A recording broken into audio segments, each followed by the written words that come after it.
We pulled up to the Fillauer House in downtown Cleveland, a building that's seen a lot of stories. These days, it's the home of Berry engineers, and on this day, it's where we sat down with Ben Berry. You might know Ben as a local business owner, but when you hear him talk about this town, about human behavior, community, and even how traffic patterns can tell you more about people than you'd think, you'll see Cleveland in a whole new way. It's one of those conversations that started simple and ended with us asking some bigger questions about what it means to live well right where you are. Let's get right down to it. Hey, Ben Berry, Berry Engineers, and this is Downright Mindful.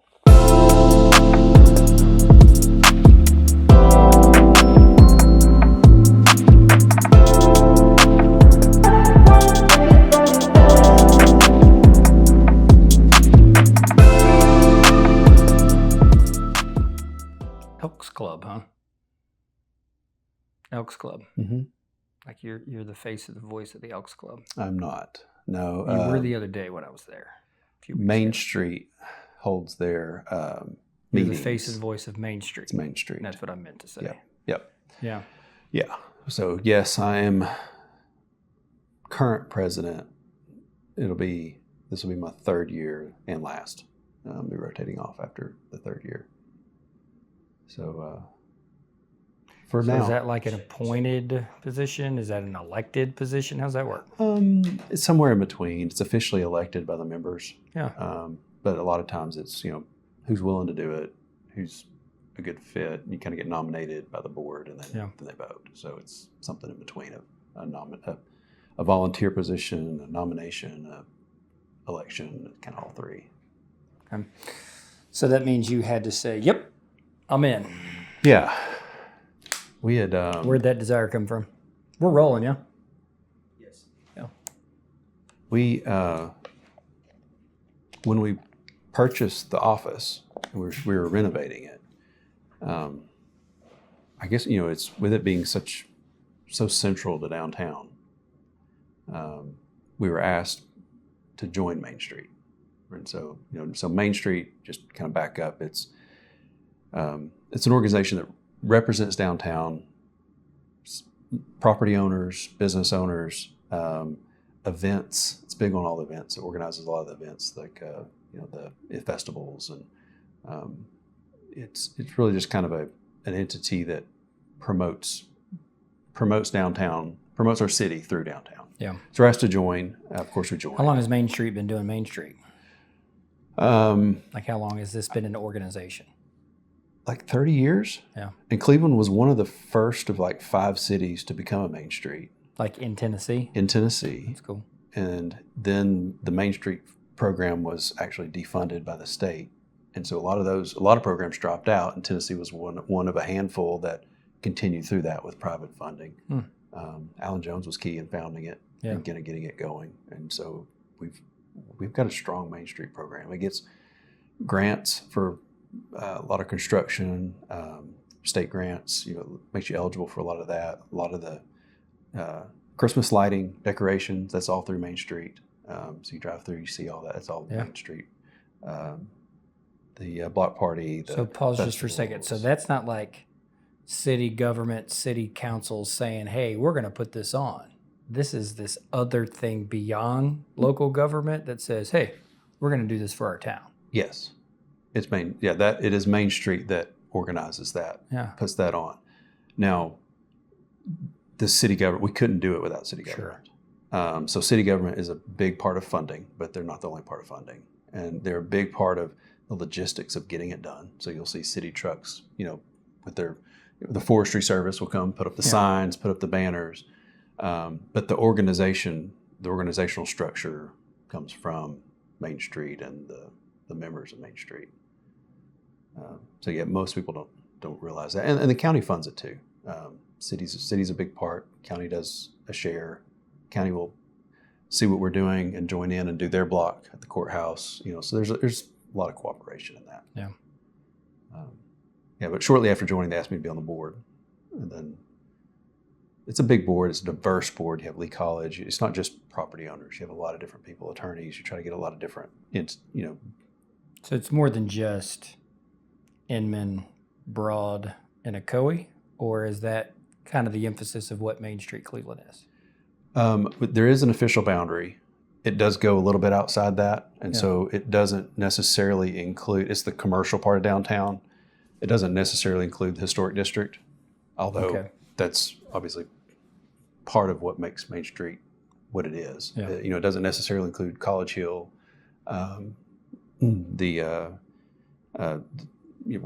city feels the Blythe Oldfield area. It doesn't necessarily include that geographically, but we try to include that practically, in organization. So this 10-year plan that my students discovered in our local history pursuits this past semester, will it include all those areas you just said? What is the 10-year plan? You haven't seen the 10-year plan? It's online, man. I've got several 10-year plans. I've seen a bunch of 10-year plans. Okay. So. Whatever is on the Cleveland City website. Okay. I mean, I had a kid pull up a map. Yep.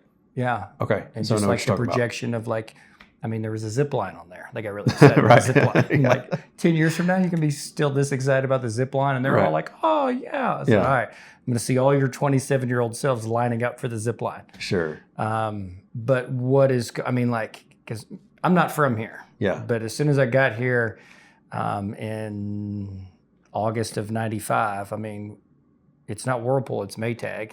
Yeah. And Maytag is a big deal downtown. Yeah. And I even did an internship for a summer over there in the HR department, and that is no longer there. It looks like a war zone. Yeah. So if you there's drive a through vision. it looks. And so when I say 10-year rough. plan, is that part of the extension of including those places you just mentioned to be a part of Main Street? Yes. Yeah. And Main Street membership is not limited to, it's open to anybody. It's open to anybody that's interested in downtown. So you don't have to live here or work here. If you have a love of downtown, Main Street would love to have membership, would love to have involvement, would love to have feedback. I work downtown, but I don't live here. If there's that part's crucial to what the Main Street organization is, but downtown's way bigger. Main Street's it is an organization that represents downtown and creates activity in downtown, but it's not everything of downtown. So yes, we definitely want that included. We want that to be an extension of our downtown. We want the neighborhoods to feel like they're involved in downtown. Right now, I think that Whirlpool property really disconnects, and the railroad, of course, really disconnects Blythe Oldfield and College Hill from this core of downtown, and pulling that in. I think it's probably one of the most important long-term projects for our city as a whole. We get to work on I'm a civil engineer, we work on a lot of development projects. Dollar Generals, reference, Walmarts. You weren't kidding over there, were you? No, No, I saw that on, when I was looking at your website, I saw a Dollar General. They're a big client. I didn't know the association with Chandler and Barry Engineers. I just knew he was an engineer and he worked on a lot of Dollar General projects. So I thought about Chandler. Yeah. How do you know Chandler? Chandler Hunt. Mm-hmm. Coached football with him. Yeah. He was a not long recent. I think he was still in college, and he was helping Glenn Ryan coach the Walker Valley Mustangs when I came in. Okay, so this is what happened. I had Chandler in middle school. Yeah. Chandler doesn't look like he did in middle school. I didn't recognize Chandler just now, so now I'm going to have to say, Chandler, you didn't even say hi because I know I look the same. Okay, right. We're going to have that moment for sure. That's Chandler Hunt we're talking about for anybody we don't know. Yeah. Mustang. Yeah, we have six people that work here, all engineers. Yeah. All were born, raised here, went to college somewhere else, and came back. So we've got Jake Simcoe, Chandler Hunt, we've got Reese Hall, and then Elijah right now is an intern, just started, but he's working part-time. He's kind of working his way to get to be an engineer, so he's part-time. But yeah, we get to work on all these like Dollar Generals, Walmart. Half of our work is commercial, very suburban commercial. We used to travel a lot with the work we don't do anymore. But when we travel, what I notice is the projects that we're doing, every town looks the same. Like if you go to their commercial corridors, it's a big road. There's a big parking lot, and there's a building that looks like every other building in every other city. Wow. And we put the same Dollar General all over the place, the same Walmart all over the place. And if you just if you didn't know where you're going and you just got dropped off, you would have no idea where you were in the United States. Every commercial, everything looks the same. And I think that's where downtowns give a sense of personality to a place. 1,000%. It gives us a sense of uniqueness. Yeah. There's value that's created for the residents that you don't have to live here, even just driving through. Like if you don't live in downtown or work in downtown, even if you just drive through downtown, there's an identity that it creates. Mm-hmm. That identity can be good. It can be dilapidated. It's going to create an identity. Yeah. Like that's the thing. It's whatever your downtown looks like is going to identify your city's going to identify with that. And so I think it's important to decide what you want that to be. Do you want it to be thriving, to be interesting? Do you want it to be old? Do you want it to be historic and old, or dilapidated and old? I mean, it's so many avenues it can take. And so I think projects like Whirlpool, you can envision if your parents or siblings come from out of town, if they happen to come in through Whirlpool, what that first impression of your city, if they happen to drive in that direction, what does that say about your city, right? Yeah. Versus if they happen to drive in through now the recently renovated Johnson Park, when the city center gets renovated there, it can change the whole mindset and outlook of the city. And First impressions matter. Yeah. Mm-hmm. It's what sticks. And substance matters too. So what is going on and what is going in downtown matters as well. Yeah. And it's been neat to watch it grow. Yeah. Yeah. To watch Lee University expand. Mm-hmm. I mean, because in the last 30 years, what Dr. Khan has been able to do and convince people to say, hey, we want to do this, help us do this. Mm-hmm. Chris was just talking about the School of Engineering that's going in, which means there's another building coming in. There's more students that are going to come this direction. Because, where did all your whole crew that you just mentioned, where'd they end up going to school? You, Chris, and all those fellas. I went to UTC. Chandler went to UTC. Jake, Chris, and Reese went to Tennessee Tech. Yeah. And it's fun because, so we did, so Judge Morgan came to my class this last spring. Councilman Estes came, and Commissioner Denny Collins came. Okay. And they all came on separate visits. Because in our honors classes, we had to do an essay, and you had to pick a prompt, you had to pick a side, and it had to be connected to local history. So they tried to pursue their interests in picking the prompts. But one of them was, do you think that Cleveland does a good enough job of keeping kids who go off to college? Does it give them a chance to come back? Do they want to come back? Do they have opportunities to come back? And you just mentioned that your whole crew they all left and came back. Yeah. So that's a story that I will take into next semester of going, hey, Barry Engineering's down on the corner. Are we on a corner? Yeah. We're on a corner. That's true for them. Mm-hmm. It was true for me. It was true for Chris. Yeah. So we're 100% that story. So that first picture I saw in 2013, is that year right? Y'all started Barry Engineering? Yeah. Barry Engineers? Yeah. Could you see yourself at a downtown office in a house like this? Did you have that type of vision, ambition? Or we just want to get this thing off the ground? I've had that ambition forever. So I don't think it was that specific. I've always had an entrepreneurial spirit. And I was mowing yards. I had a lawn mowing business in high school, and then then I got a contractor's. There was things I've always done to work for myself. My dad's worked for his. He has his own business. That's the way I've grown up. That's the mindset I've always had. So an element of that is yes, but it starts with we need to get this thing off the ground. So we get a good location with the cheapest rent. I called a local developer, Tom Cate, who I had mowed yards for back in high school. I knew he owned stuff. I said, what do you have? just tell me what you have. Let me go look at your stuff first. Mm-hmm. He had that office on Key Street next to the Greenway. It's perfect. It suited everything we wanted. And then there was a time where it was a small office. So if we wanted to expand, if we were going to add more people, we were full there. We had one bathroom, we had 3 people in there, and it was space constrained. We needed a bigger space. So we looked downtown for a long time. I had no idea that a place like this was possible when we were looking. And when it was on the market for probably 3 years, maybe. And we had looked at it when it first got on the market, and it wasn't feasible. But over those 3 years, after not selling for good reason, it needed a lot of work. Mm-hmm. We just said, let's just walk through it.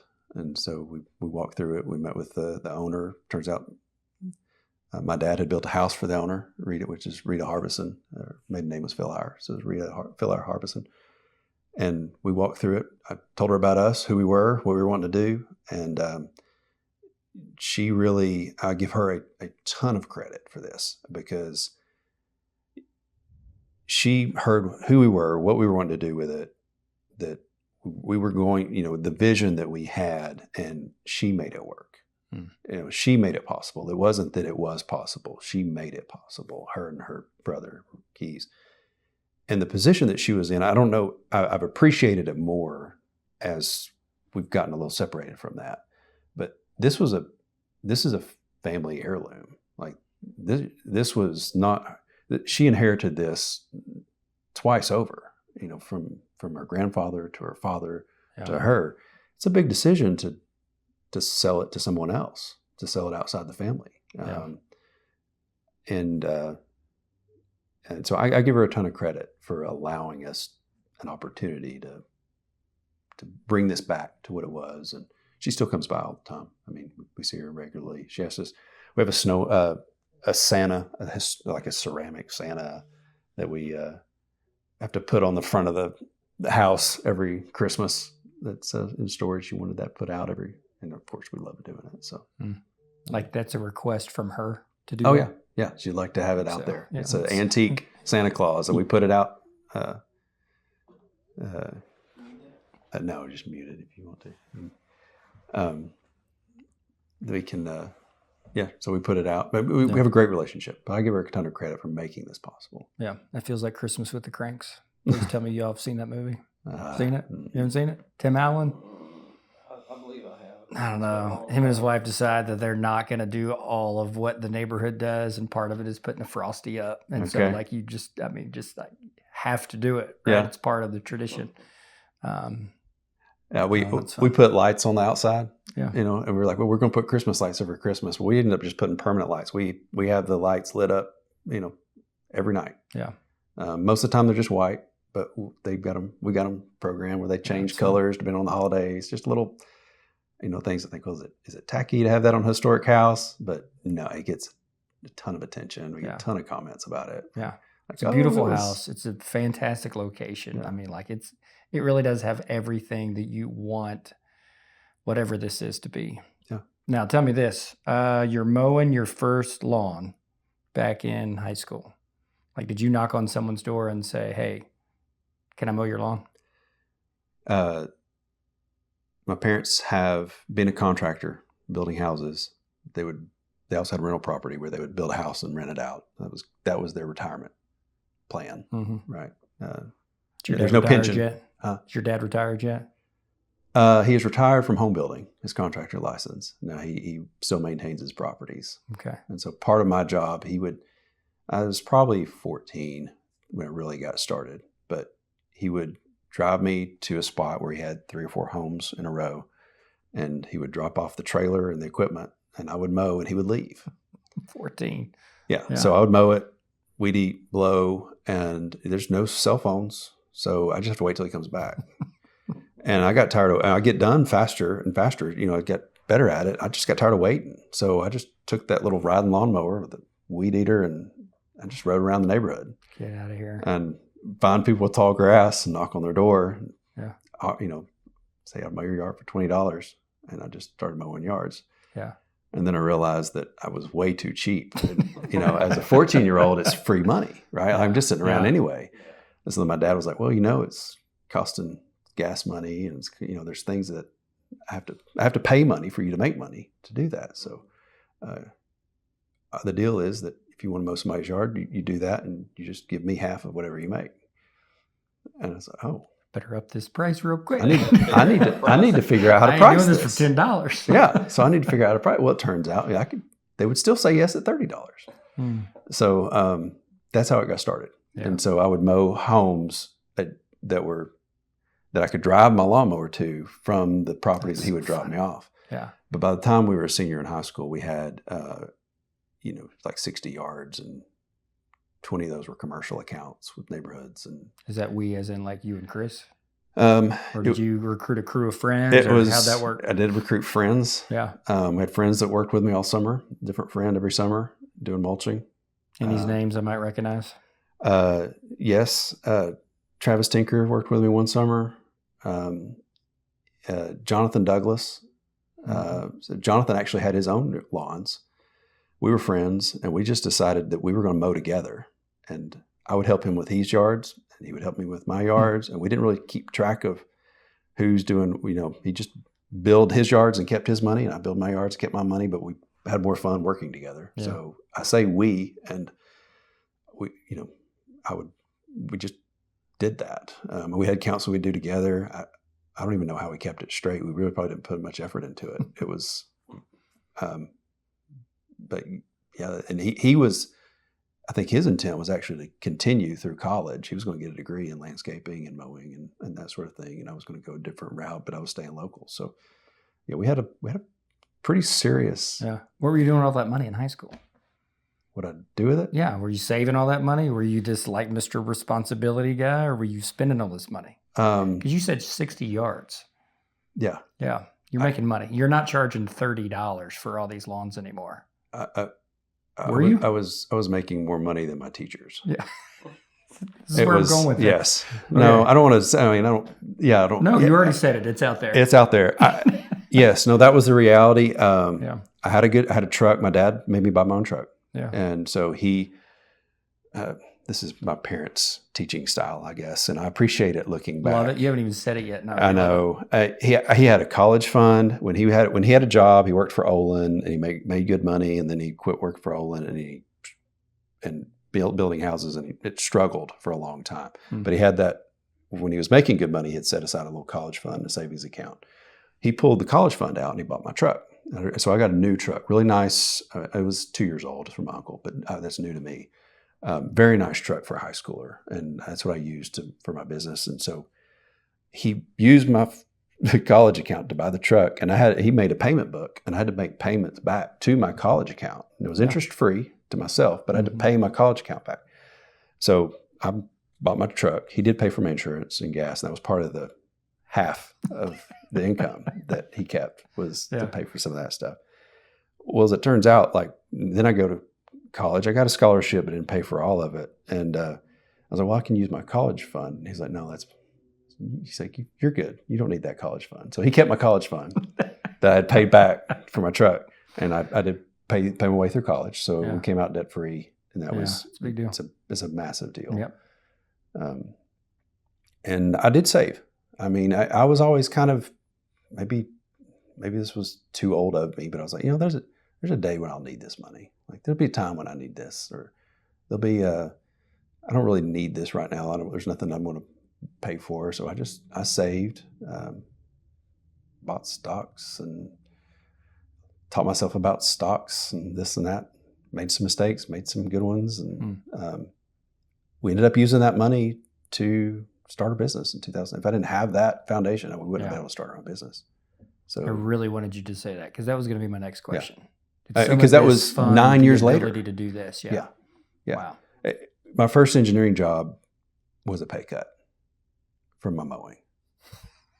It was a big pay cut. I mean, I made $38,000 a year. Yeah. My first engineering job.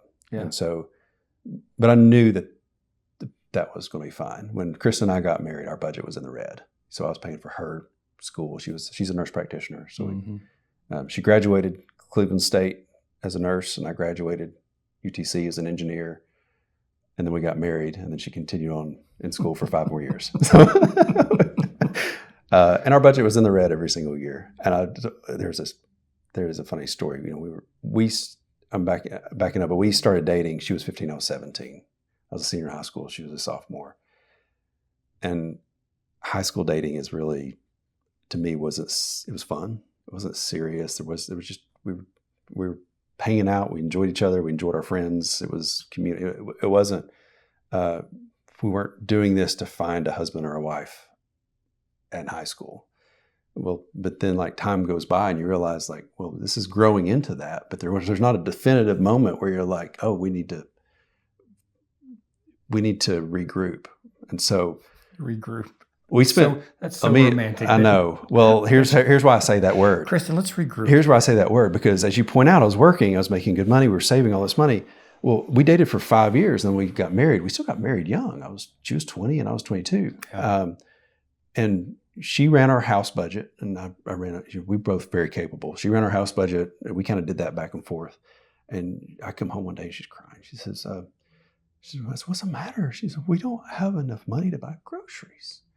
And I'd already said, like, our budget's in the red for a period of time. She's in master's. I'm not making that much money. She's not working that much. But in my mind, it's fine. We've got savings. That's what savings is for. Mm-hmm. There's a short-term period that we can use this, and it's fine. Well, I forgot to communicate that plan. In fact, I forgot to tell her. She didn't know I had a savings account. We didn't have a savings account yet? Okay, yeah. I had just, it had never occurred to me throughout the dating process. Know how much bank you were making in high school? She didn't put it, it wasn't a point of conversation. It was never a thing. She knew I was working. She knew it's just, she had our accounts that she was looking at, and I forgot to tell her that we got, it wasn't that much. We've got a savings account. Let's just pull some money over the savings. What savings account? No. What else have you been hiding from me? It wasn't. So that's what, that was that. We never regrouped. That's not something a 17-year-old and a 15-year-old talk about. Yeah. It wasn't something an 18-year-old and a 16-year-old talk about. Now we're 20 and we're 22. Yeah. And it just hadn't. Just never. We're regrouping. We never regrouped. Yeah, I got you. All right, I love asking this question. So go back to the 14-year-old you. Cutting grass. Yeah. And go back to that first guy that's like, man, I got some time on my hands. I'm going to go knock on this door right here. When he sees you sitting in this place right here, doing what you're doing, what's he thinking? What's 14-year-old Ben think about this guy right now? Oh, 14-year-old Ben was just after that truck. I mean, is his mind blown right now? Is he like, what? I mean, did you think you were going to be an engineer from a young age? Were you going that direction? When I really started focusing on it, so 14, 15, 16, probably more around, I think, probably around 16, yes. Okay, well, then go back to 14-year-old guy. The 14-year-old Ben. What's he think of all this? Yeah, the 14-year-old Ben probably thinks it's cool. Can he see it? Again, my 14-year-old, from 14 to 16, it was 100% truck. 100%. I just want a really nice truck, and I'm going to do everything I can to get a truck. That was the singular only goal. 14-year-old Ben does not think about 40-year-old Ben whatsoever. But 18-year-old Ben did. Yeah. 18-year-old Ben thought about 40-year-old Ben. Is that when that ambition that you mentioned earlier kind of kicked in? I think so. Yeah. Well, there's always the goal, the next step. And I think the 18-year-old Ben would think, that actually worked out. Because there's a point where you're like, I'm going to need this money at some point. I don't need it now. I'm going to save it. I'm going to keep working. I can work long hours. I mean, 18-year-old Ben I was working on the framing crew. We'd be on the framing crew at 6 a.m. in the summer, and they quit around 2 because it gets too hot. And then at 2, I'd go mow yards until about 7:30. Because it's not too hot to mow yards? It's not too hot to mow yards. Framing crew is so hot. Yeah, I got you. Mowing yards was hot. It's a different kind of hot, but also I'm 18 years old. Mm-hmm. So we had, there's 2 jobs through the summer, and I didn't feel like 2 jobs. Yeah. Felt good. I was like, I can do this now. I'm not going to sit at home and play video games. Like, this is what I want to do. Yeah. So. How old are you now? 43. You graduated class of 2000. 2000. Okay. What would this guy say to 14-year-old Ben? Did you give him any advice? Would you change anything? What would you tell him? You can even talk to 18-year-old Ben if you want to. I mean, anywhere in that range. I'm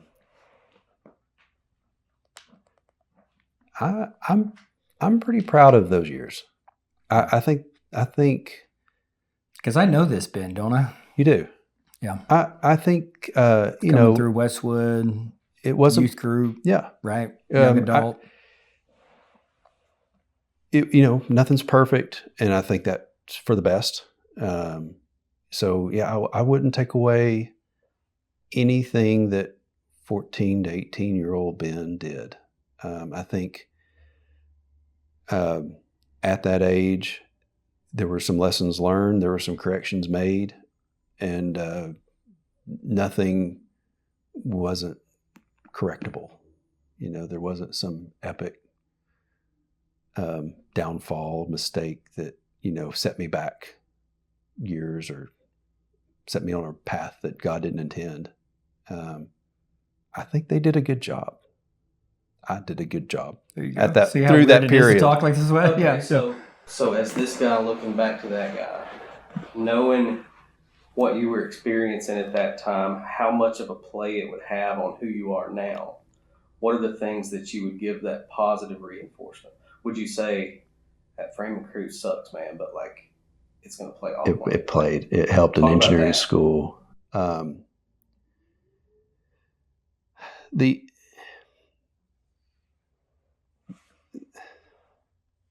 doesn't look like that's recorded anymore.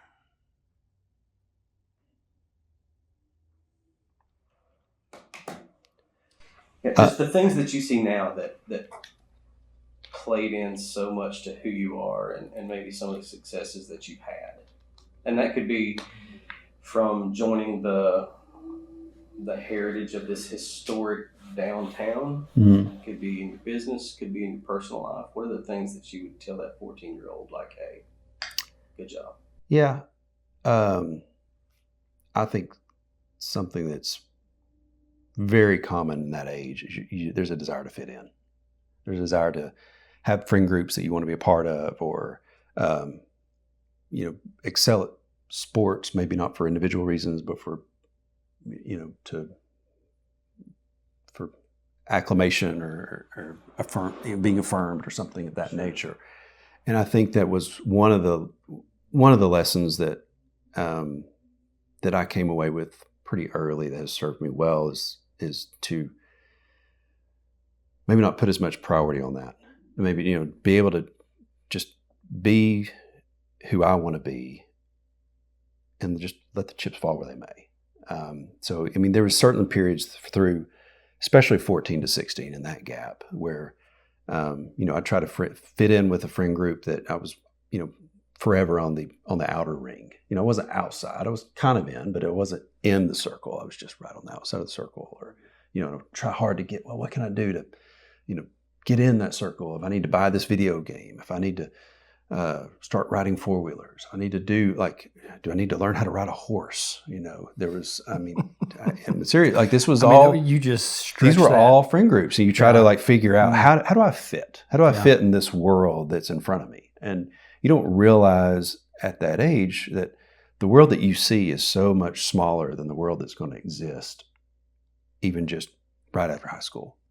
And that there's going to be room for whoever you are at certain points. I've given this example to, I taught junior and senior boys at Westwood at Sunday school. Mm-hmm. I got pulled into that by John Waters at a time. And I did the same thing for a time on and off at First Baptist. For the on and off was not my choice, but it did that on and off at First Baptist.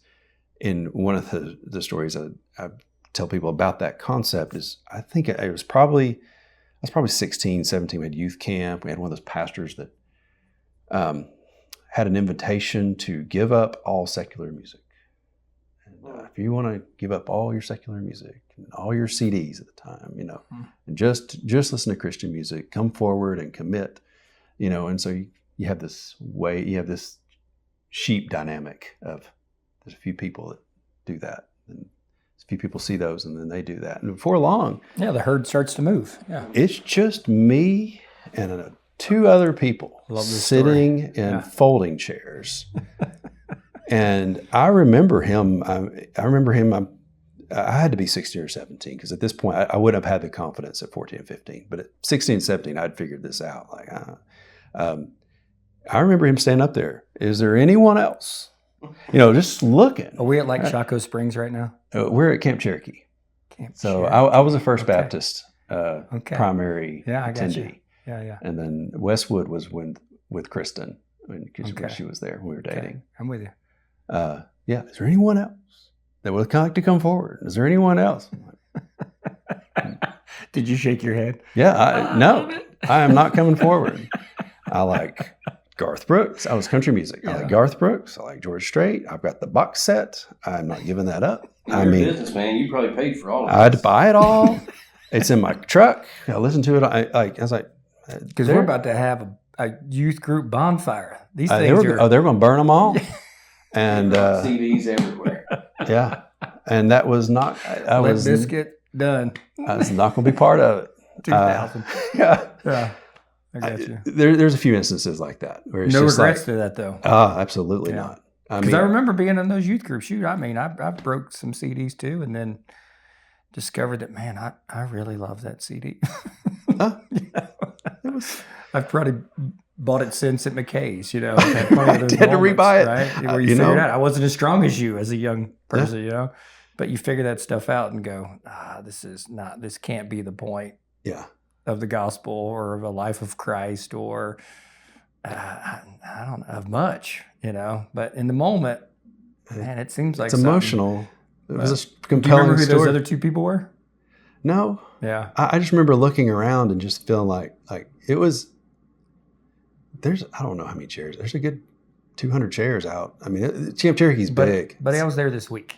I was there 2 nights ago. Okay, There's still the same folding chairs. it's a pavilion full of folding chairs. Yes. Yeah. It was in that pavilion full of folding chairs. Yeah. With a whole crowd up by the front. And There were people at the altar turning around going, who's he talking to? Oh, it's Ben. Yeah. Yeah. Had you established yourself as kind of that kid, though? That strong, that mature, that old soul, to be that comfortable in your skin to be able to make a decision, or that decision kind of toughened you up to go, man, I kind of do know who I am, even at a young age. They probably work both ways. Yeah. I mean, I think that one plays into the other. I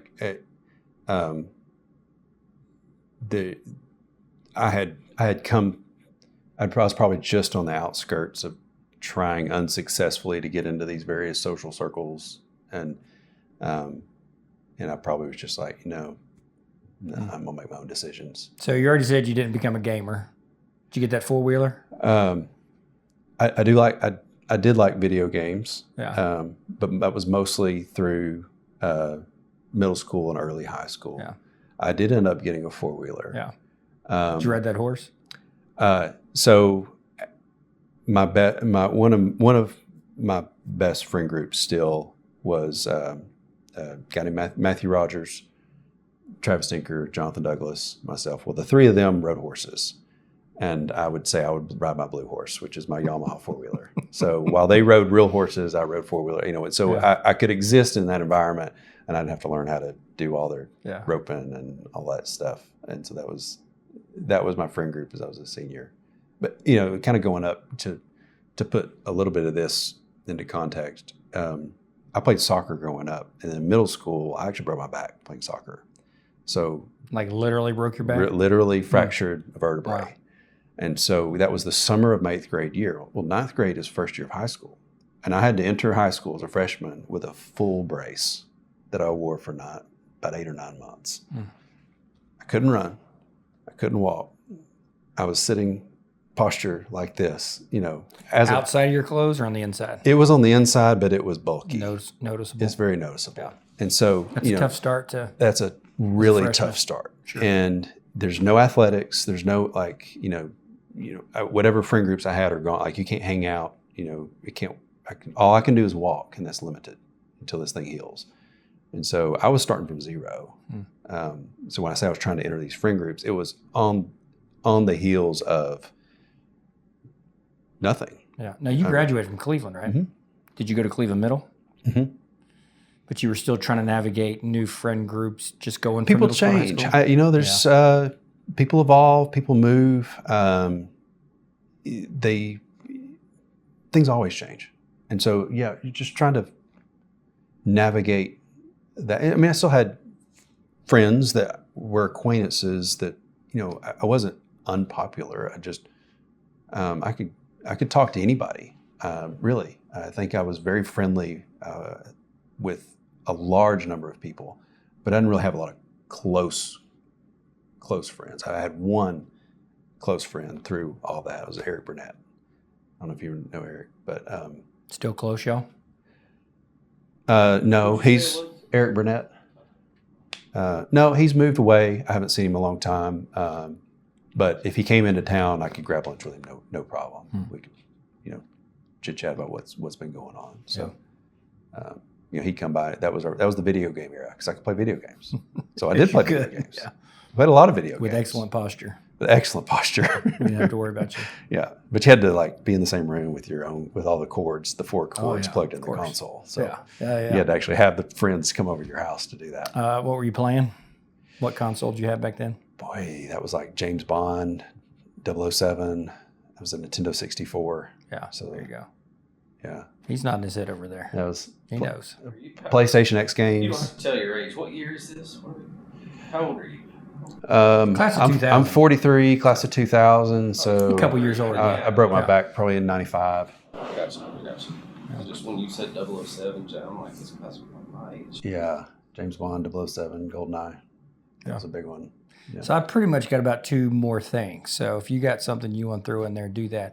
I'm going to end with, so him and I, man, we love this town. I mean, he's born and raised here. I'm not. Yeah. But my fascination with local history, my imagination just activates.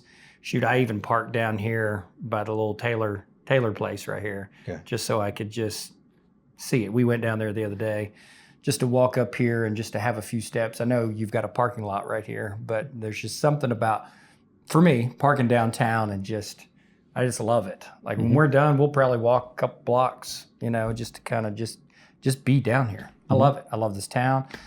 I love the, I don't know, what is it, 338 square miles of what Bradley County is and all that it entails, the 15 or so really small communities that you can discover if you really get out there. Like, this is my town. Mm-hmm. Like 30 years here. Yeah, raised all three of my boys here. So we're going to ask you the question, like, who else could we connect with, sit down with, that would be willing to talk with us? Because they know of houses, buildings like this. They know some stories of these blocks of down here, or from Red Clay all the way up to Charleston and everything in between. We're still just trying to crash into people to, tell us about, what is it, Wildwood Lake? Is that one of those places? Yeah. So, I mean, there's all kinds of Buck's Pocket we mention quite often of just like, Chatta being a thoroughfare even before that was even a road that took you all the way down to North Georgia. That was a Cherokee road. We'll probably end with that. So just kind of be doing this. But I want to camp one more time of being in this just sweet spot, man. I mean, you really have created something here. You've crafted a place for you of being part of, Main Street, Cleveland. I love it for you.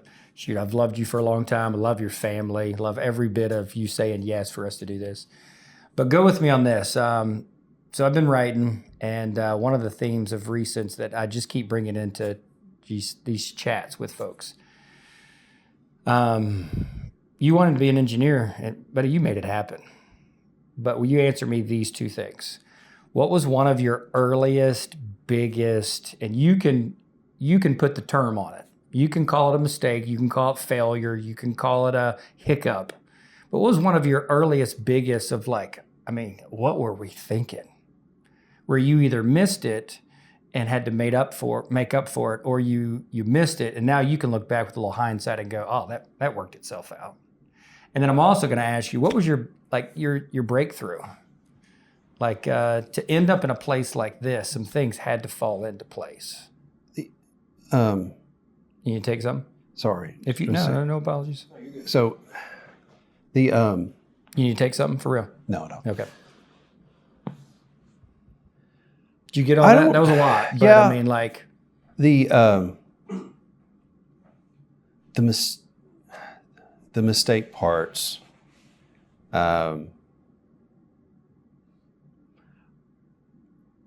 You know, I feel like we're limited, and I don't.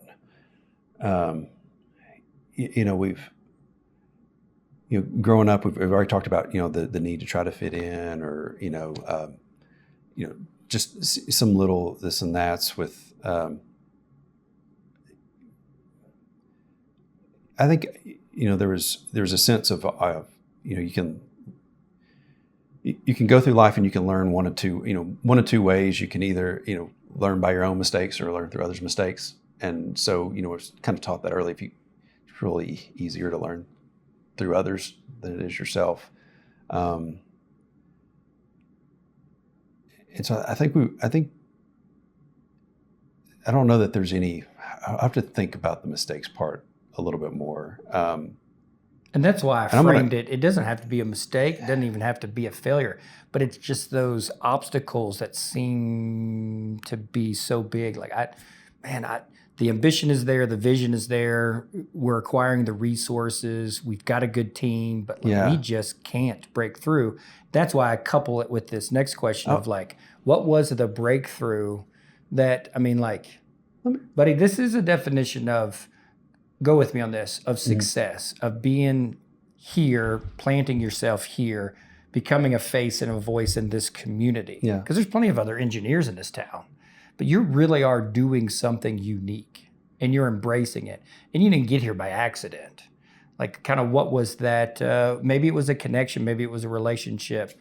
Let me rephrase this because I want to we've been able to talk about the business aspect and this is our business, right? And we're connecting through these things. But if we back up from there, this is a family business. It's me and my brother. My brother we work together. Yeah. And you work well together. We work very well together. Yeah. Chris's wife she helps decorate. My wife is involved. My dad is just liable to come walk through the door anytime and sit down and just start talking. And so what I see is your son Blake has his own Lego room. Blake, my brother, my son Blake has his own Lego room. Love every bit of that. My 4-year-old daughter has her art table. Yeah. And my 8-year-old has his own login on a computer so he can draw. And so love it. Family business. So that's where I see the success. I mean, the engineers you can do the job anyway. You sit at a computer, you draw things, you create things for people. Being a successful engineer, and when whatever definition you want to be, is not really all that difficult. There's a lot of work out there. There's not a lot of people to do it. You sell your time. You're not going to hit a windfall. You're going to hit a lot of doubles. You're going to hit a lot of singles. You just get paid by the hour, and you produce things to help people. So the career part's not hard.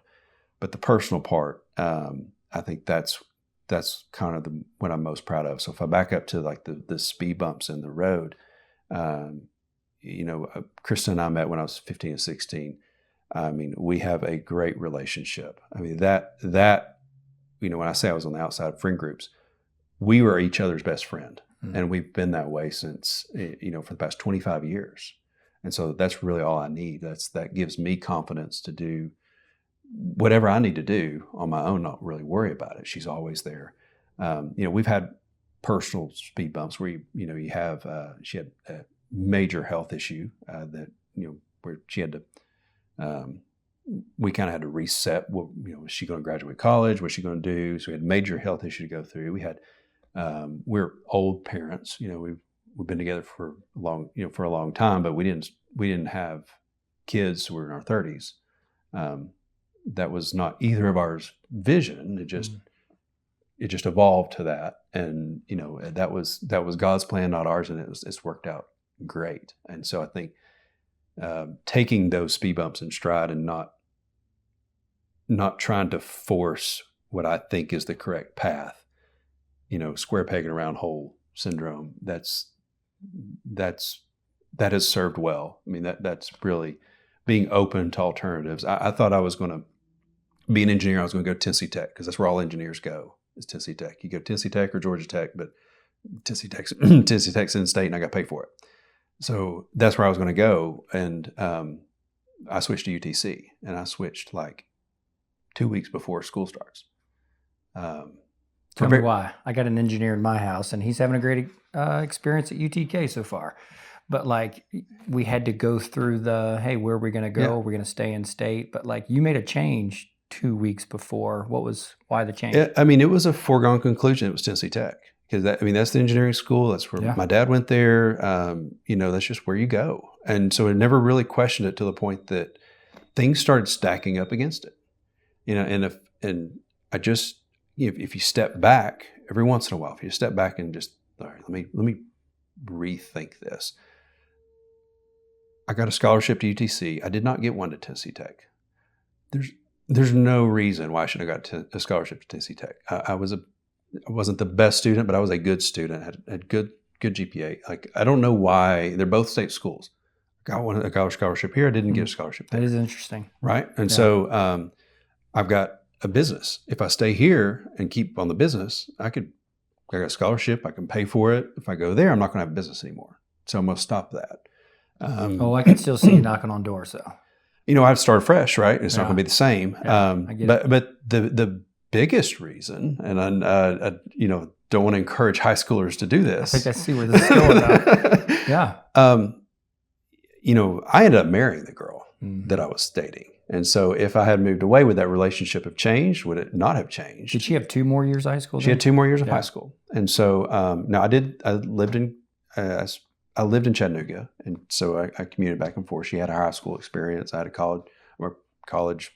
We had our own friend groups. She did, and I would go to high school events with her, the proms, and I did all that. But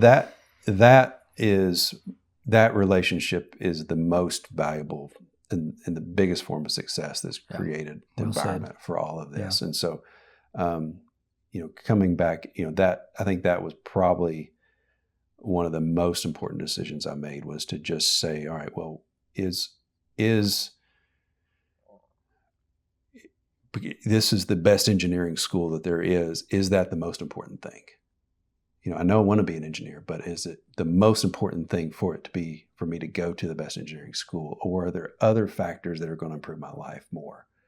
And so the UTC, I got what I needed. I got a degree.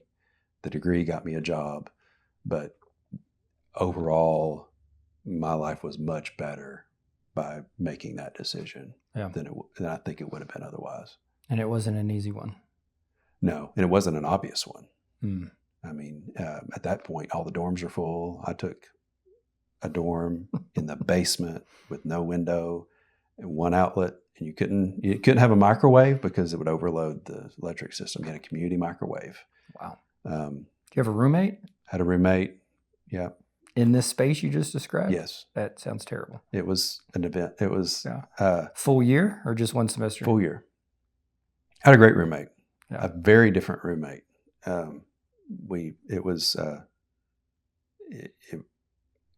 enjoyed it. I learned a lot.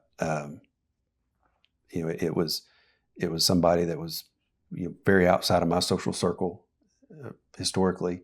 Still connected to that fella in any way? No. Yeah. Life's so funny like that. You don't really. I think growing up, you don't really realize that those relationships are not going to last. Mm-hmm. Like, you just think you can always go back to them. Yeah. And it turns out sometimes they just intentionally or unintentionally just kind of fade away. And I think if he walked through the door and I saw him, I would be like, hey, we could catch up. But unless you're intentional about relationships, I mean, they can just kind of slowly fade in the background. Yeah. It seems to happen over and over again in life. And it's not all intentional, and just the way it goes, I guess. Yeah. Well, buddy, affirmation for me may not mean much, but I'm So proud of you. It's a big deal to still be connected to you. Yeah. Because I mean, these stories that you're telling, I can see this young Ben, right? And this young Kristen, and just what that was then and what it is now. And it's been fun to kind of reconnect along the way of our storylines, and even be sitting here right now. You know, we've kind of reconnected over these last few semesters because I had an opportunity to come see you and you were very gracious. But there's a little window in between there of hanging out at David Hicks's house and like not seeing you much, but like it's just been really easy to continue to reconnect. Because you're right, some relationships, you know, you just don't see people again. And sometimes it just, you just keep kind of doing laps and you find each other again. And yeah, I appreciate you. Yeah. Hey, before we wrap this up, Yeah. let me tie the back end to the front end. We started out talking about the downtown area, Main Street, Cleveland, and then we went to talking about you at 14, building a mowing business and then breaking your back. First of all, did you go back to soccer when you recovered? No, I couldn't go back. I did take up tennis. It was less impact and co-ed. Is that how you met Kristen? No. Okay. No, Okay. I just enjoyed That was just before Kristen. Yeah. Okay, I got you. That's not the question I wanted to ask. That's good. Go back to 14-year-old. That love for downtown. Where does it start? What are some of your earliest memories of realizing that we kind of have something special here, or the potential for something special here? You know, I think it's a little bit like the friendships. You almost take it for granted. I do remember mowing and through the working. We had my dad and I had a routine of going to eat breakfast every morning, and this would be after you have to go to high school when you're getting dropped off for school. So in the summers or in college, and we would always stop at Earl's and grab a biscuit. In fact, we'd have to call them if we weren't coming. Otherwise, they would have our biscuit ready at 7:15.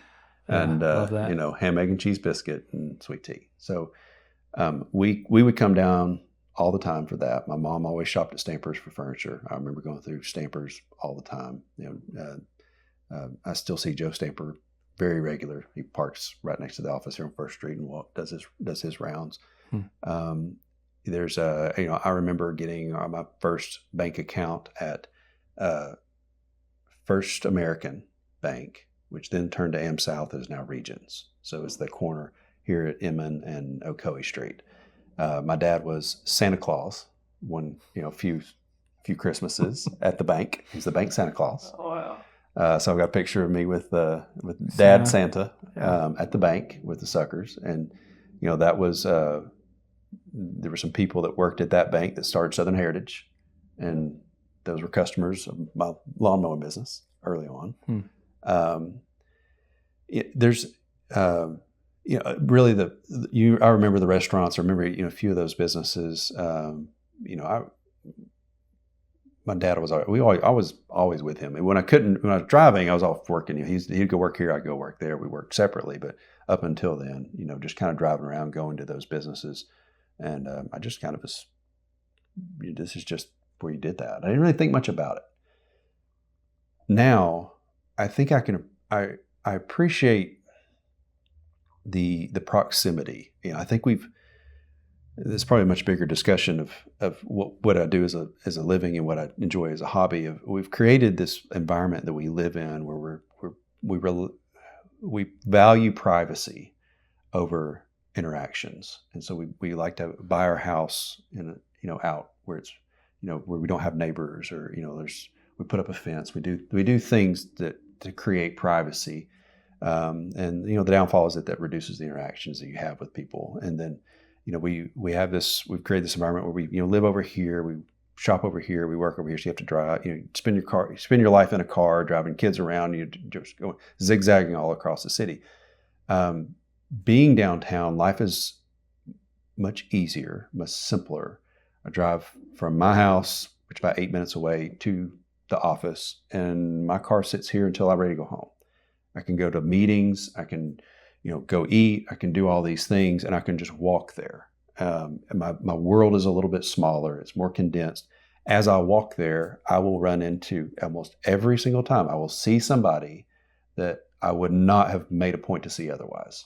If I was in my car, I could drive by them on the street, but I'm not going to say hi. Yeah. If I walk by them on the sidewalk, you're going to interact. And so it's these unplanned interactions that it creates, and you don't know how valuable that is until you don't have it, and then you have it. You have to experience both extremes to know what you're missing. And you can spend all day in the car listening to music and a podcast versus walking from here to lunch or here to a meeting and run into 2 or 3 people, or even see somebody driving by in a car. And it's if you're walking and someone sees you as they're driving by, they're going to roll their window down and yell out the window, and you're going to wave and you're going to try to figure out who it is, right? Yeah.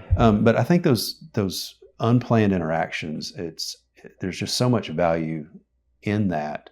For me personally, I think I feel like our society could use that a little bit more. And that's an environment that downtown creates. You have that environment in schools, like in high school, students have that environment where they walk through halls, they see, acquaintances become more than just acquaintances. They become friends, and they may never hang out outside of school, but they can see each other at school because they're there in that spot. You have that in college. College is one of the most walkable areas that people usually will experience in life. And then, so as an adult, when you get out, why do we lose all these friends? Is it because is it because we're different people, or is it because we don't? Is it because we disagree on politics? And it's not any of that. It's just we don't see them. Yeah. We don't interact with them. That shared traveled path is a big deal. We don't cross enough to even just say hello. So I think there's just so much value in that kind of environment. That's what I've really enjoyed. One of the things I've enjoyed about being down here. Yeah, it's a good answer. That was a good question, man. Well, and as this guy who's been sitting here talking to us, what kind of projects have you got to bump into? We've talked about commercial property and Dollar Generals. What kind of projects do you get to bump into locally that you're proud of?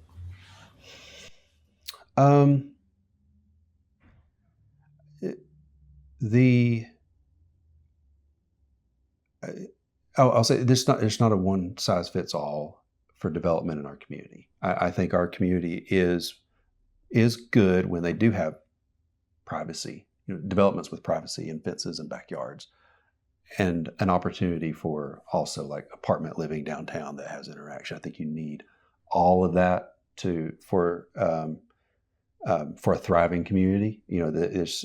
Downtown is not going to be everyone's favorite place, and there might be various reasons for that.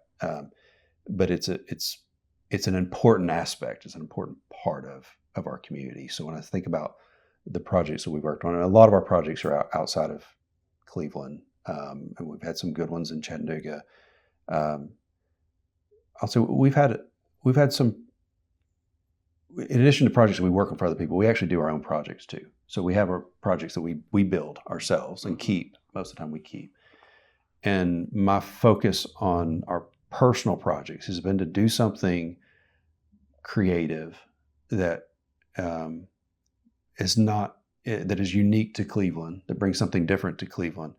Now, usually we're copying something. There's more progressive areas in the country that do other things that we can say, is that good? Did that work? How did that work? And so, we have a little development that we did behind Food City on Ocoee Crossing. That was a little triangular piece of property with a big TVA easement through it. I mean, this property sat there for 20 years being undeveloped. I knew the property owner, and when I looked at that site, I thought a lot of the similarities of this office. Like if someone lived there, they could walk to the grocery store, they could walk to Chick-fil-A, Aubrey's, Logan's. There's a gym right there. There's access to the Greenway. It's so centrally located and it's uniquely walkable. All right. So why is that important? Well, I kind of have I see in our work this disconnect between how much stuff costs and what people can afford. And we talk about the cost of living going up, housing going up, cars are more expensive, everything's more expensive. And how do you have what I'll say is a normal job and how do you keep up with all of this? You know, I watched the county give 3% raises and inflation go to 8%. Like, okay, there's a 5% loss this year for those people, theoretically. And how can you close that gap? And you know, the focus has been on, well, if housing is too expensive, you need to lower the cost of housing. If this is too expensive, you need to lower the cost of this. And you know, the way I see it is, there's opportunities to just eliminate line items, entire line items out of budgets. But you have to make intentional decisions. You have to change your circumstances. So, for example, if you're a newlywed couple, the assumption is that you have two people, they need two cars, right? Because you're going to do different things. Well, what if you don't have to have two cars? What if you just how does your budget change if you can be a one-car household? I mean, it moves the needle tremendously. Mm-hmm. A car, by the time you have purchasing, gas, maintenance, all the things that a car involves, I mean, you're spending between $500 and $1,000 a month. And if you can save that money, like that makes a big difference. That not only closes the gap of what you were trying to do, but now you have savings and you can do stuff. How do you become a one-car household? Well, you have to be able to walk to something. Your work, your something that requires your day-to-day life. You have to be able to do, like, you know, if we were a one-car household, my wife would drop me off at work. I would work here all day, then she'd come pick me up. We have existed like that when our car's broken down for a week or two, and it's fine. How do you do that overall? And so part of that is creating a community where someone could work from home and walk to all these things and live a good life. Like, you're not compromising life in any way. You can actually live a better life, and you have the opportunity to make decisions to make life better for you. So that is my philosophy, that marries my job, our investment, interest. Again, when I say investment, this is our retirement. I am my own 401k. I don't have a pension plan. So we have to come up with that kind of long-term thing, but also make life better for somebody. We've got the same, so that one's finished and it's been well received, and it's single family homes. They're kind of arranged in puzzle pieces. It's a very unique configuration. We have a development right now that we're doing behind First Baptist that's the same way, off of Urbane Road. And we picked that site because, it's walkable to the church, which is becoming it's more than just a church. It's kind of a community centerpiece at this point. It's walkable to the YMCA. You have the ball fields, the pickleball courts. It has recreation. Long term, I think there's going to be more growth in that area. So we picked that spot for those reasons. Again, just trying to, there are plenty of other places to go where you can buy a home in a subdivision on a cul-de-sac and have some neighbors and have a backyard. I mean, there's a lot of that out there. So it's not that there's that's a good thing. We just want to create an option for people that want to be intentional. We've got another one coming up that we're trying to get approved. We're still in the approval process in Spring Creek, which I think is another one of those communities where someone could live, have restaurants, have places to hang out, especially if they work from home. Like that can be such a solitary existence these days, but be able to get out, get on the Greenway. That Greenway connects to downtown, and eventually it'll connect to the big Greenway. So, finding those pockets in our town, there's only a handful that exist. I was just thinking as you were talking, and I don't have the mind for this, you do, but how much of that landscape did that 4-lane Highway 60 just change? Yeah. Does that change that side of it? Because that used to be so unattractive for people my age who are looking for homes or whatever in the last 15 years. Like, I want to go out there and have to fight that traffic every day of my life. It's like sitting in a big city, but now it's not. It's changed. So that's just random. That just popped in my head as I was thinking about all these places that you're describing. It's, there's we have a community. Struggle's the wrong word, but growth is a big topic in our community. Like, our community is seeing a lot of growth. It's putting a lot of strain on various aspects of the city, school systems and roads, and utilities, that. I like to phrase it in, that's a good problem to have. Like, I'll take the problems that come with growth over the problems that come with decline. And I've got news for you. There's no middle. Like, things don't stay the same. You're going to go one direction or the other. And I know what the problems look like with decline, and it is severe and it's painful. I will take the problems that come with growth every day. And so if we look at the problems that come with growth, one is certainly traffic. What do we do about it? Traffic it's like the weather. You can always complain about it. No matter how bad it actually is, you can always complain about it. If you live in Atlanta, you're going to complain about it. If you live in Chattanooga, you're going to complain about it. If you live in Cleveland, you're going to complain about it. If you live in Polk County, you probably complain about it too. But it's relative to your expectations. The reality is, traffic is one of those problems that it's an unsolvable problem. You're never, the road widening, you're going to widen the road. It's still going to be busy. At 5 o'clock, 5 years from now, you're going to be like, I thought we just widened this, and now I'm sitting in traffic. It is an unsolvable problem. It's not an unmanageable problem. It's an unsolvable problem. And it relates to human behavior, which I think is an interesting aspect. It's one of my jobs. Like, we have this technical, we do all this technical stuff. We take all these math problems, but in reality, the development world is so much about human behavior, which has an unpredictability factor and has this factor of, like, for example, if you live in Atlanta, and, I just described my mindset for Cleveland and how I want to give the opportunity to live life a little bit differently than most people, if it works, if it improves their life, right? They're not to make compromises, but to live better. If you can see how things work better if in the extremes. It's hard to see examples in that middle, but if you look at an extreme, you can see how people behave, and it applies all the way down the spectrum. So if we look at Atlanta and you say, okay, I want to live in Atlanta, and I've got a job, and my job is in Marietta, or my job is let's say my job is on the south side of Atlanta, and I'm going to go there 5 days a week. Are you going to buy a house in Marietta on the north side? Probably not. You're going to make a choice to live closer to your work because you're going to travel there every day. And why did you make that choice? It's because traffic is so bad, right, through there, so bad. And you think, well, I just need to fix the traffic. Well, you can fix how you behave to the traffic. Because let's say traffic wasn't bad. Let's say they fixed the road and you could travel from Marietta to your job comfortably 5 days a week. Well, now, instead of living closer to your work, you might make the decision to live in Marietta and you will drive the road. Well, what happens? You have just made a decision that makes traffic worse.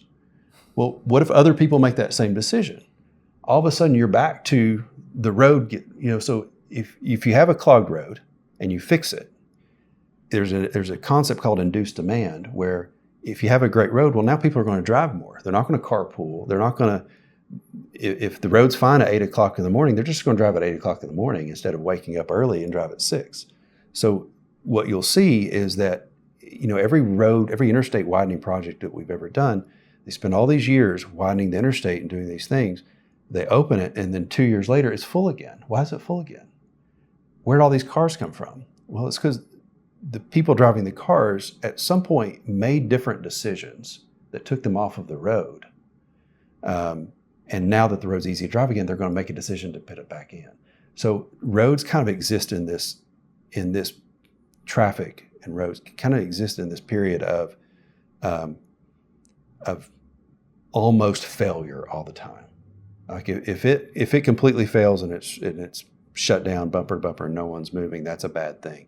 But sitting through a traffic light 3 or 4 times is like a necessary problem for people to change the behavior, to take a different route, to go to a different time of day.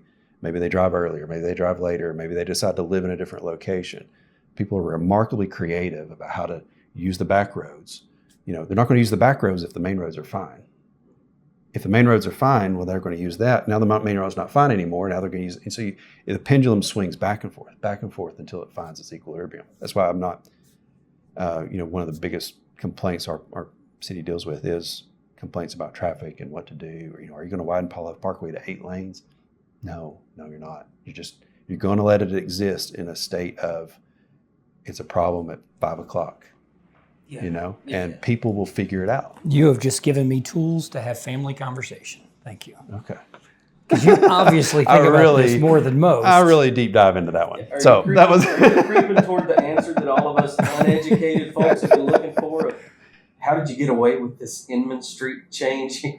Because that's, amongst us Neanderthals out in the community, we're like, how they take it down a lane and it's not crazy. And it's not crazy. You know what? I'll go even further.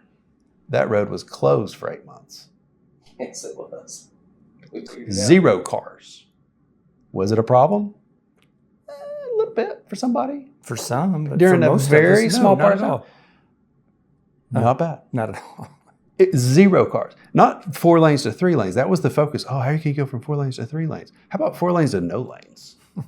Isn't it remarkable how the city still worked? Yeah.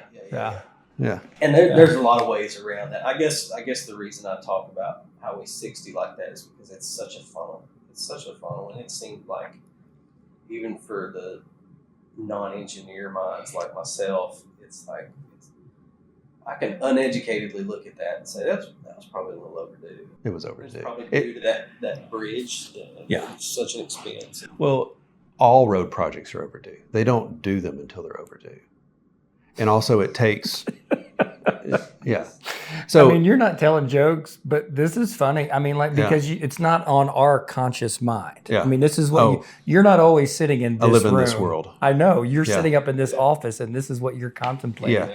But it's like, yeah. And there's so many reasons for that. One is the induced demand concept that I talked about. The second is just logistically, it takes so much time to get these road projects done. I can't even imagine the bureaucracy that you have to. Well, I mean, just the right of way acquisition process is painful, and it impacts. You're impacting people's personal lives. Times how many people down this whole corridor. Some people are very negative, or there are people that are disproportionately affected to the negative for the overall benefit of the whole, and you have to reconcile. Say that one more time.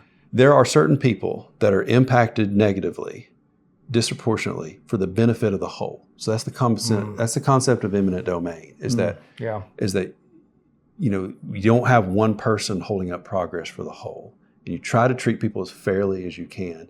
But this is a real struggle that politicians have. Like, these are real decisions because these are real lives. These are family estates. These are people's homes that they have on a 2-lane road, and now there's going to be a 5-lane road, and it's going to be 20 feet from their front door. Like, if you look at it on an individual basis, like it's not an easy decision to make. If you look at it from a helicopter point of view, you think, oh, this is good for the city. But there are real lives and real people that are affected. And so it takes a long time to get these projects done in the most equitable manner you can. Not saying that it never works out 100%, right? And then, the third thing is just pure economics. As an engineer, it's not just about designing things to make them work. It's also about this balance between not over-designing things, because things cost money, and things aren't free. And so, could you build a bridge that would withstand, a B-2 bomber landing on it? Yes, you can, but you don't. Why? And why don't you do that? It's because you only really need to design it for this specific circumstance.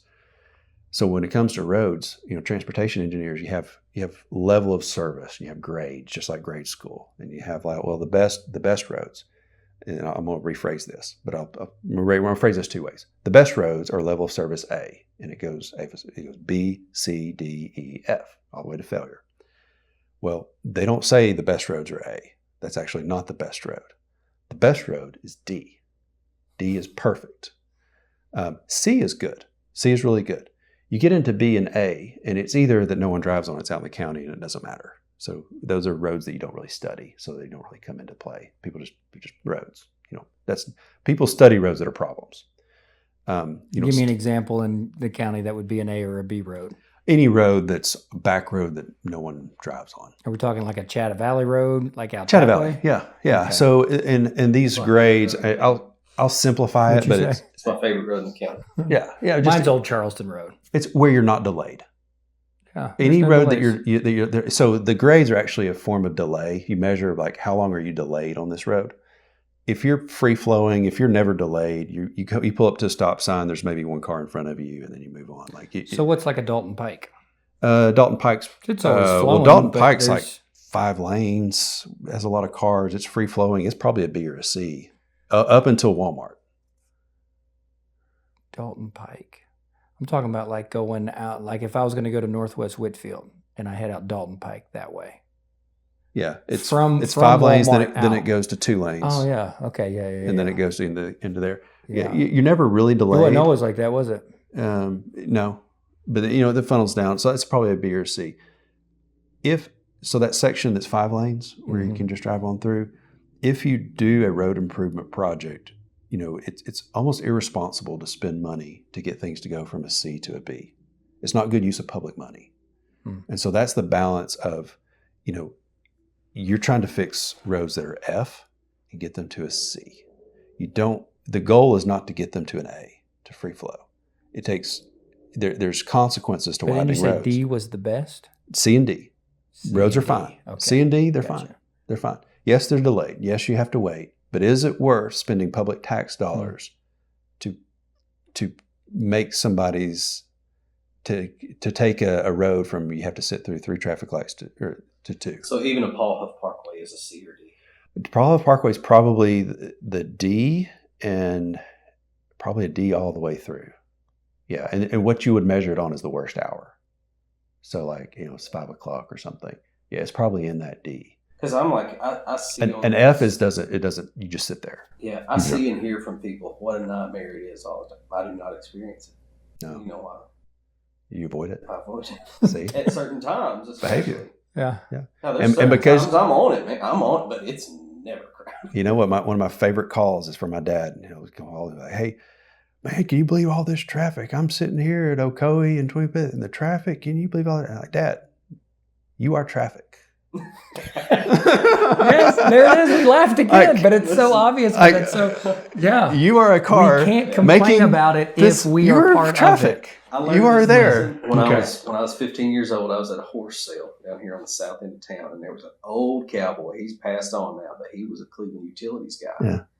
And another one of the cowboys was like, "Hey, y'all got this plate on this road, and it's tearing my car up." And he was like, "Is that the only way home?" And everybody laughed, just falls out Yeah. because we knew where he lived, and no, it wasn't the only way home. Yeah. Yeah. Listen, I could have this conversation all day. Seriously, Yeah. because, Oh, you got into my you got into my deep dive engineering thoughts there. Oh so. yeah, and remember when Ben whispered, "I don't know, I'm kind of nervous." I'm like, "Wait, I mean, this is what we're gonna do, man. This is it." Listen, I wouldn't This is have left it. my house this morning if I didn't want to learn something. Yeah. Yeah, that's right. Well, thanks. The last 10 I enjoyed minutes it. Taught me. Yeah. All right, so do us a favor and don't overwhelm us. In all sincerity, give us 1, 2, or 3 people that you think would be a good conversation, but just like what he said, that we could sit with them and learn something. Could be Main Street Cleveland people because we're fascinated. Could be local history folks. Think Bradley County. Just interesting people because this is our town and we want to crash into interesting people. Who are the first folks? I mean, like we're gonna walk out here and you're gonna be like, "Oh man, I thought of 6 more people." Oh, I'm sure. So give us first thoughts. First thought was Robert Thompson. He's a lawyer in town. I think his parents lived here as well. He lives in the downtown area next to Lee. I see him downtown a lot. He's plugged in all over the place. I think he has a perspective that I would love to listen to. I would like to have one of these conversations with him. I don't get to. He's I know him. I really enjoy talking to him, but I'd love to hear his thoughts, history, and perspective. He's got much more history than I do on that sort of thing.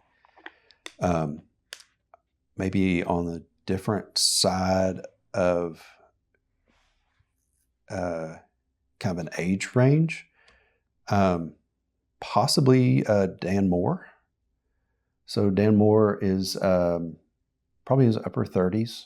now, and he's a newly elected city councilman. He comes from a family. His grandfather has been as an active developer in town, owned land and was very plugged in. Like he's got deep roots in Cleveland and kind of a good perspective. Bill introduced me to him at that Elks Club meeting. That's Okay. right. We shook hands. He gave me a card. Yeah. Yeah. Okay. Yeah. I think, he would offer a valuable and different perspective than probably Robert would, just with their backgrounds and age differences. And Sure. Dan has chosen recently to be a politician and to go through the effort of meets and greets and meetings. And, I think he's got a true desire for seeing Cleveland improve in whatever way that means. Are you on that path? No. You sure? Yeah. That's what everybody says at first. I get that. Have you considered it? Like a take home to Kristen, consider it. No. Yeah. No. Yeah. I enjoy where I'm at. Mm-hmm. I think I can effectively share my thoughts and my opinions in the capacity that I'm at. Mm-hmm. I don't necessarily need to be the one to decide, to cast the vote. One, I don't think I'm always right.